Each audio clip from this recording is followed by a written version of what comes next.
Are you for sale? Because you were promised lots of things with your own money.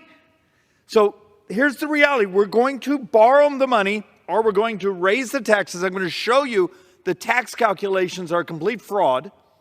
We're going to buy your votes with your own money, and then we're going to borrow a boatload of the spending that's going to crush your retirement and crush your kids and your grandkids. Yay, go America. Hello YouTubers, Alaska Prepper here. Ladies and gentlemen, I don't know, a year, maybe two ago, I put out a video warning specifically about this. I remember saying that if you're on a fixed income, you are doomed. Why? Exactly because of what that gentleman was talking about. We're going to buy your votes with your own money, and then we're going to borrow a boatload of the spending that's going to crush your retirement and crush your kids and your grandkids. And now we have representatives, ladies and gentlemen, that are asking for lower interest rates. And I hope you understand what that means. It means that those people that have assets, the people that are already wealthy, are going to get richer, and those people that are in the middle class and the poor class, and more importantly, those that are on fixed incomes like Social Security, like pensions, are going to be burdened the most. In other words, well, just listen to what this gentleman has to say. We're borrowing $1 trillion about every 125 days. So when we get near the end of this decade, Social Security trust fund's empty, transportation trust fund's empty. If the president got his way, we've tax maximized just to cover the shortfall in the Medicare trust fund. I will lay a marker down today. By the end of this decade, this country will have a VAT tax, a value-added tax, just like the rest of the industrialized world, just like Europe, just like everyone else. And at that moment, the working middle class, that hardworking middle class, will be poor. And that's the scam that's going on, because that's where the money is. So as I've often stated, we, the middle class, are the ones that are going to be diminished and will pay for everything. Well, Miss Warren tells Powell to slash interest rates. To what? Not to help the American consumer or some kind of falsity that they believe in, like Keynesian economics, but to save the green revolution, to make sure that climate change policies continue to take you for everything you have. Because answer me this question: how much better is the planet off today after tens of trillions of dollars that have been taken from humanity than it was before all this climate change stuff started? They want you to be even more poor, ladies and gentlemen, than what you are now. To do what? Something that has had zero effect since day one. And it is you, the working class, the wage earner, the salary earner, the person that goes out there and puts in your sweat and your time every day, that will become poor. Because lower interest rates are going to do what? They're going to cause more inflation. There's nothing that they can do to save this system. They can kick the can down the road as far as they can at your expense. It will not be at the expense of those that are sitting atop Capitol Hill. And it will not be at the expense of the Bezos, of the Zuckerbergs, of the, I don't know, you name all of the billionaires that are out there that are riding around and asking countries to take down bridges so that their yachts can pass through. This video is going to be jam-packed with information, so there's going to be chapters on it. So if you want to come back and revisit any particular chapter, you can. And as always, I will leave the link to everything that I talk about here on a pinned comment so that you can go ahead and revisit it again at your own leisure. And thank you very much, ladies and gentlemen, for all of your support. It's been a very busy week for me. Hopefully, I'll have a video coming out soon showing you my newly renovated or new kitchen, really, that we've been working on for months now. And also I'll be installing on that video a reverse osmosis water filtration system that is awesome. Anyways, I digress. I'm getting ahead of myself. Supreme Court allows Texas to start arresting and deporting illegal aliens. Wow, imagine that, ladies and gentlemen. I know I'm being sarcastic here. The Supreme Court is saying, hey, yeah, you can go ahead and abide by the Constitution. You can go ahead and protect your borders. Isn't that nice of them? With 3 liberal justices dissenting, the conservative majority court rejected an emergency request by the Biden administration, which claimed that states have no authority to legislate on immigration. Well, I'll tell you this, I believe that every single state has the authority to protect their citizenry from invading forces. What do you think about that? Because some people would argue all the way to the nth that a state does not have the authority to protect their people. And to that I say, what in the world are you talking about? And I'm not making this up. I just saw a video yesterday of a gentleman having a debate, which is a great thing, with someone else about, oh, no, there's nothing wrong with leaving the borders open, etc., etc. The thing that gentleman did not bring up is that 6 out of 10 young ladies or ladies that cross into the United States of America unlawfully get S-aid. You know what I mean by S-assaulted? Yeah, ladies and gentlemen. Young ladies are actually given contraceptives by their mothers before they enter into the journey to cross into the U.S. because they know they're going to get S-aid. People that are for open borders, sorry to say this, but you should be ashamed of yourself, knowing that so many people die and get S-aid on the way up here. I apologize, I get a little bit heated when we're talking about children getting hurt. The ruling means that Texas law can go into effect while litigation continues in lower courts. And to finish it off, it says that the law, SB 4, allows police to arrest migrants who illegally cross into the United States from Mexico and imposes criminal penalties. It also empowers judges to deport people to Mexico. Ladies and gentlemen, if you want to support what I do, these videos are not very popular at all. So if you let them run all the way through, it makes a huge difference. I thank you in advance for your support. We still have a lot to go, so I know this is going to be a longer video. I'm not a financial advisor, but the folks at Genesis Gold Group specialize in helping those who want to diversify their excess wealth by converting their fiat currency retirement plans into a plan that is backed by real money. So if you're in a position where you are wondering what you can do in order to diversify or insulate your wealth against what I like to call the inferno of inflation, give Genesis Gold Group a call and they can provide you with the information that you need in order to make an educated decision. And as I was warning people just a couple of years, maybe 3 years ago, that if they're on a fixed income, there's going to come a day where that income is not going to satisfy their needs. I've been warning that one day it will be you. Only because it is your enemy that's being imprisoned for political reasons, it doesn't mean that one day it won't happen to you. So whether you agree with someone or not, you should always stand up for their First Amendment right, ladies and gentlemen. You should stand up for all of their rights. Why? Because their rights are your rights as well. They came for me. They can come for you. Mr. Navarro says, when I walk in that prison today, the justice system, such as it is, will have done a crippling blow to the constitutional separation of powers of executive privilege. The partisan nature of imprisoning a top senior White House aide should chill the bones of every American, and it should. You know why? Because it says the partisan nature, meaning that there's one side going after the other, not for justice, but for political reasons. You remember how this used to be conspiracy theory? Well, I'm going to watch my words here, but you can read the headline for yourselves. Evidence of foreign nationals assessing machines that are used for contests was leaked to the public. Attorneys leaked evidence that foreign nationals, meaning people outside of our borders, remotely accessed contest machines used in Michigan in the 2020 presidential contest. Remember how there was a lot of talk about this and you were labeled a conspiracy theorist back then? Well, look at that.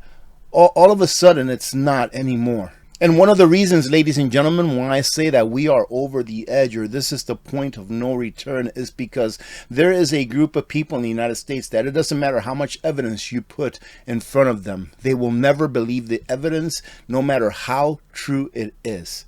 Try to have everything that you need in your home where you don't have to leave for a good amount of time to make sure that you're safe away from the chaos, and that you'll be able to support your family with the things that they need in everyday life for an extended period of time. That's the best way I can say it. U.S. economic conditions scream buy gold. You don't have to buy gold. I'm not a financial advisor. If you're not prepped, get prepped the best that you can. I say that the only thing that gold and, in my opinion, also silver are good for, besides their manufacturing, benefits that they have for solar, etc., right, is to preserve your wealth. However, if you don't have excess wealth, meaning that you have everything that you need in order to survive an extended period of time, then in my opinion, you really don't have too much business buying gold or silver. You got to get prepped first. But if you are in the market for gold and silver, of course, go visit Genesis Gold Group. They deal with IRAs and they also sell physical, ladies and gentlemen. But here is a little hint for you. And if you're still here in this part of the video, I hope you take advantage of it. I went to the coin shop yesterday, Alaska Rare Coins. And this will only work in a coin shop near you if they're having the same issues that Alaska Rare Coins is having. So I asked them, how much is junk silver? And junk silver meaning like pre-65, 64 and below coinage from the US that had 90% silver in it and still does because it's still around. If you can find a store that has 90% silver, right now the premiums are almost non-existent, meaning that you can pretty much buy 90% silver at melt price. I went to the coin shop yesterday and I asked Jerry, what's going on with 90% silver, with junk silver? And he says, well, right now I'm selling it for $18 and something cents. Don't flood Alaska Rare Coins with phone calls because he cannot sell it to you for that because he would have to cover shipping. Okay, so it's not worth it for him. For him, it's worth it to be able to sell it to the local community because he doesn't have to go through the trouble of shipping something that he's not even going to make a penny on. Right? He's pretty much selling it at melt. So if you have a store near you and they have a lot of 90% silver, you may be able to get a very good deal on that. And unfortunately, my finances are a little tight right now, but I was able to buy me a couple of dollars of face value of dimes, which I really like. So go out there and check it out, ladies and gentlemen. Right now, as far as I'm concerned, if you have a local coin store near you that has that same issue that Alaska Rare Coins has, then you have a chance to get silver on super sale. And if you live in Fairbanks, go check out Alaska Rare Coins, and I'm sure that Jerry and Dick will be able to hook you up. U.S. economic conditions scream buy gold. The manufacturing and consumer confidence weakness of the United States are deeply concerning, particularly considering that all of those allegedly infallible Keynesian policies are being applied intensely. Keynesian policies, ladies and gentlemen, obviously comes from Keynesian economics, which means that you can print all you want. You can be prosperous just by printing money. Well, do you believe that that is true now in the world that we live in? And without Keynesian economics, ladies and gentlemen, there really wouldn't be a problem with deficit spending. Considering the insanity of deficit spending driven by entitlement programs, the decline in the headline University of Michigan Consumer Sentiment Index in March from 76.9 to 76.5 is even worse than expected.